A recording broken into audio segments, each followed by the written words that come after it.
Julien, bonsoir. Bonsoir. Grand merci en tout cas pour cette projection du film C'est quoi le bonheur? C'est quoi le bonheur pour vous? Moi j'ai été scotché, on va dire ça en langage jeune, hein, par ce film. Ça réveille pas mal de choses et ça révèle pas Tant mal mieux. de choses. Dans la mesure où les intervenants de tout pays, car c'est un voyage extraordinaire quasiment autour du monde, j'adore le Canada, donc effectivement quand vous étiez là-bas, je me dis mon Dieu, mais il en a de la chance lui. Et puis ça réveille, ça révèle certaines choses, effectivement. Ouais. On discutait un tout petit peu tout à l'heure ensemble par rapport à l'enfant, par rapport à l'éducation, par rapport à l'enseignement. Mhm. Et Dieu sait si dans nos pays dits civilisés, il y a du travail. Donc déjà, merci, ne fût-ce que pour tout ça. Et puis, ces magnifiques vues que vous avez prises lors de ces voyages, c'est superbe, c'est Ouais. extraordinaire. Merci, merci. Donc voilà, c'est vraiment un bon moment. Un bon moment partagé avec des personnes de tous âges, effectivement, Ouais, aujourd'hui, puisque c'est vrai. nous sommes, disons-le, dans la salle à Lancermy qui est sur Anu, et on était combien? 50, 60 de tous âges, hein, puisqu'on avait Ouais. de 8 ans à 65 ans. Sûrement. J'ai eu l'impression, en tout cas, en voyant les gens dans la salle. Ouais. Ouais. Je crois que ça touche tout le monde. Je crois Oui. que nous-mêmes, dans notre vie, dans notre existence, par rapport à nos enfants, à nos petits-enfants, ben, le bonheur, oui, c'est une recherche, très certainement. Ah oui, ben c'est évident. On est tous touchés a priori par cette question. Alors, ce qui est sûr, c'est qu'il y a des pays où ils prennent pas forcément le temps de réfléchir à tout ça parce que ils se sentent pas vraiment concernés de manière philosophique. J'ai le sentiment que c'est quand même très occidental et que ça concerne quand même plutôt les pays qui sont en voie de développement, enfin en tout cas plutôt développés, qui se posent ce genre de questions, alors que les pays en voie de développement et ceux qui sont justement dans des situations où économiquement ils sont très bas, où ils sont plutôt dans la survie au niveau de l'alimentation, au niveau du logement, et ben c'est clair qu'ils sont pas du tout dans ces réflexions. C'est-à-dire que oui, pour nous, en tant que société riche, c'est important de réfléchir à cette question parce qu'on sent qu'on est ultra conditionné. Enfin, en tout cas, pour ceux qui prennent le recul, on s'aperçoit qu'on est ultra conditionné. Donc, du coup, on peut s'apercevoir à un moment donné dans notre vie qu'on n'est pas du tout calé avec nos valeurs et nos aspirations les plus profondes parce qu'on a suivi un courant qui n'est pas le nôtre. Et autant dans ces autres pays, ils sont juste dans la vie, ils sont juste parfois aussi dans la survie. Donc, si les personnes qui nous écoutent sont en Belgique, on fait partie de ces pays qui sont favorisés, donc je les invite tous et tous à réfléchir à cette question parce que c'est important. Moi, j'ai le sentiment qu'en répondant à cette question, on se donne un GPS dans sa vie. Voilà. Oui, j'aime beaucoup l'idée de, par exemple, dans le film, vous parlez d'une famille d'avocats, et Ouais. puis l'enfant, le garçon, mais il aime pas ça, c'est pas son truc, c'est pas son trip, comme on dit, comme disait John. Ouais. Alors il sera menuisier, il sera ébéniste, il sera éducateur, il sera autre chose. Et c'est vrai que le modèle inculqué parfois a une grande influence sur l'enfant. Et puis parfois l'enfant dans sa vie ne trouve pas le bonheur dans son travail, ne trouve pas le bonheur dans sa relation. Il y a aussi auparavant dans les civilisations précédentes des mariages arrangés, ce genre de choses. Et encore maintenant dans certains pays, il y a des enfants de pas 10 ans hein, qui sont déjà mariés, quoi qu'il en soit. Je pense que tout ça ne favorise pas le bonheur de personne. Et c'est vrai qu'à partir du moment où on n'est pas dans un modèle et qu'on ne recopie pas le modèle entre guillemets déposé, on devient autre chose. Et quand on devient autre chose, mon Dieu toujours, attention, il ne sera pas avocat, il sera menuisier, mais c'est un métier machin, manuel, etc.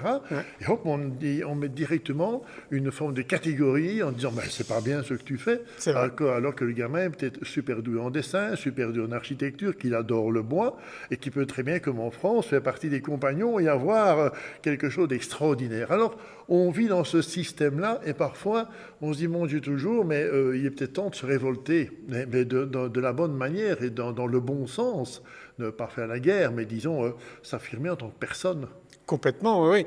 On parle beaucoup d'épanouissement de l'être. Je pense que s'il y a un défi de notre société parmi d'autres défis qui peuvent être environnementaux, par exemple, pour ce qui nous concerne tous à l'échelle de l'humanité, je crois qu'on a vraiment intérêt à s'occuper de soi et à s'occuper de son épanouissement personnel, autrement dit donc de l'épanouissement de notre propre être.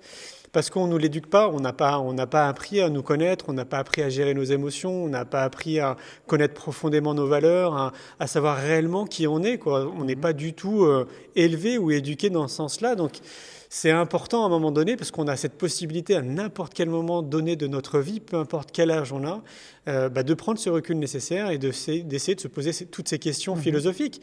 Est-ce que je suis bien dans mon corps? Est-ce que je suis bien dans ma tête? Est-ce que je suis vraiment en accord avec mes valeurs, avec l'être que je suis? Est-ce que toutes ces décisions que j'ai prises jusqu'à présent, est-ce que je n'ai pas fait des choix sociétaux et pas des choix qui sont vraiment en accord avec moi? Voilà, toutes ces questions, c'est important. Et puis l'influence familiale, hein, parce qu'il y a parfois comme ça des entreprises qui sont intergénérationnelles et que quelque part il est normal que le fils, le petit-fils, etc. reprennent l'institution, parce qu'on parle d'institution familiale qui a été déjà mise en place par le grand-père en 1815. Donc, waouh, il y a quand même un fameux poids qu'on a sur les épaules. Et quand on a le malheur d'un tout petit peu dévier, alors là, bonjour les critiques et bonjour les procès d'intention. C'est un peu dommage hein, que l'être humain fonctionne de cette manière-là. Et comme vous dites si bien, il faut être soi-même et en accord avec soi-même. D'ailleurs, moi, j'invite nos auditeurs à regarder ce film parce qu'il dure à peu près 1h30. 1h20. 1h20 précisément. Je vous remercie de la précision, n'est-ce pas? Soyons précis. Et alors, franchement, il y a des choses très intéressantes. Et c'est vrai que, hormis les personnes tout venantes, il y a aussi des spécialistes, et tant mieux. Donc, vous avez vraiment touché plein de personnes. Et alors, j'aime beaucoup l'histoire d'être en accord avec soi-même. Que ce soit la tête, le cœur, l'esprit, être enraciné, travailler ses racines, travailler la méditation, travailler également l'esprit, mais pas l'esprit intellectuellement parlant, mais au niveau peut-être de l'apaisement, que le mental soit un peu moins actif. Complètement. Et Dieu sait si certains, je ne vise personne, moi-même, le mental, dès le matin, dit non, je suis là. C'est compliqué, mais bien sûr, c'est compliqué. Alors la méditation, évidemment, peut nous aider dans ce sens-là, mais pour ceux qui n'auraient jamais pratiqué, quand on se pose, parce que la méditation, c'est quoi? C'est un exercice de relaxation.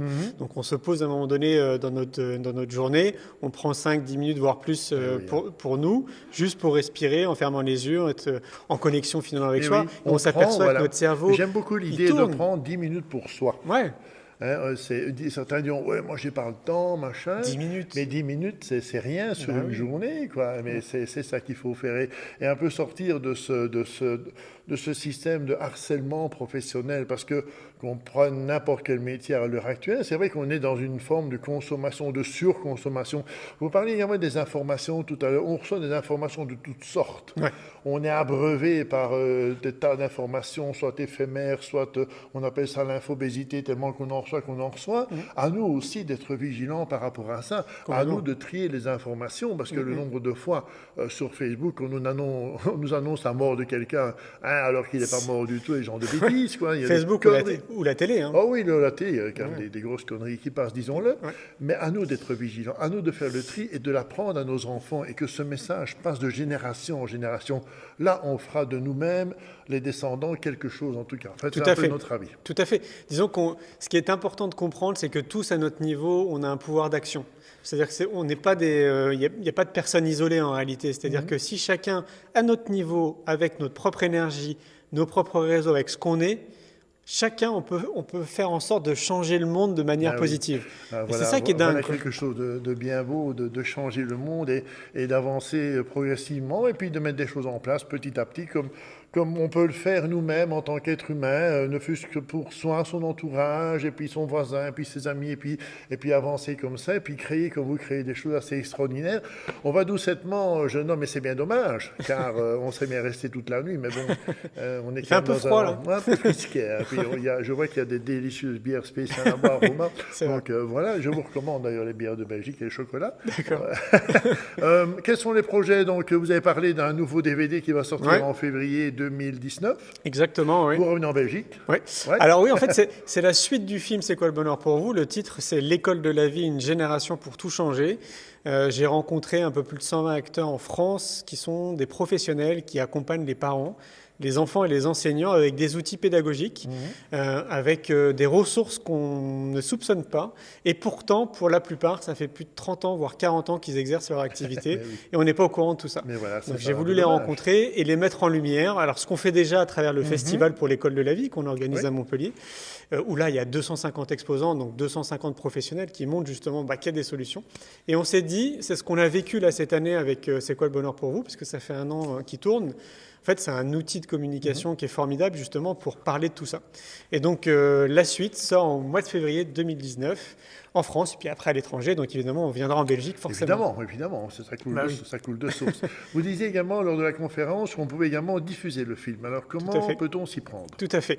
Donc, c'est ce qu'on appelle une diffusion citoyenne. Donc, moi, mon désir, c'est que le film puisse circuler partout, que ce soit dans des écoles, dans des entreprises, dans des hôpitaux, des pénitenciers, des salles d'attente, peu importe. L'idée, c'est qu'on puisse débattre à un moment donné de ce sujet qu'est le bonheur ou le sujet de l'éducation. Donc, c'est très simple. Pour C'est quoi le bonheur pour vous? On a créé un site internet qui s'appelle citationbonheur.fr. Donc, citation comme une citation, bonheur comme le mot bonheur, tout attaché. Donc, citationbonheur.fr. Là-dessus, il y a plusieurs onglets, dont un onglet qui s'appelle projection. Et là, il y a un formulaire de contact. Il suffit juste de nous envoyer un mail et après, on rappelle les personnes, on leur explique comment on fait. C'est très simple. On a déjà tout créé en fait pour les accompagner. Donc, c'est très, très simple. Bien, bien. D'autres choses à dire par rapport aux projets futurs? Je sais que vous en avez énormément, puisque vous parlez pendant la conférence de 17, 18 projets. 17 projets, oui. 17 projets pour cette vie-ci. Hein. Oui, tout à fait. Tout à fait. D'accord. Bah, c'est vrai que ça va vite, oui, oui. Là, le dernier en date qui a été mis en ligne, c'est éducationalternative.fr. Donc, c'est un site internet qui est rattaché au film L'école de la vie, une génération pour tout changer. Et notre désir à travers ce site, c'est de fédérer justement tous les acteurs, qui sont en France ou dans le monde, toutes ces personnes qui se mobilisent justement pour faire en sorte que notre système éducatif il évolue, ou de proposer des solutions annexes justement pour les faire évoluer. Bien, bien, Julien, un grand merci. Ce fut vraiment un moment extraordinaire. Merci beaucoup. J'espère de tout cœur qu'on aura l'occasion de se revoir en Belgique ou peut-être nous-mêmes aller en France. Qui sait? Avec grand plaisir. On est loin de rien, tout le monde fait. Un grand merci, excellent. Merci beaucoup. Merci beaucoup. Bonne soirée. Au revoir. Au revoir.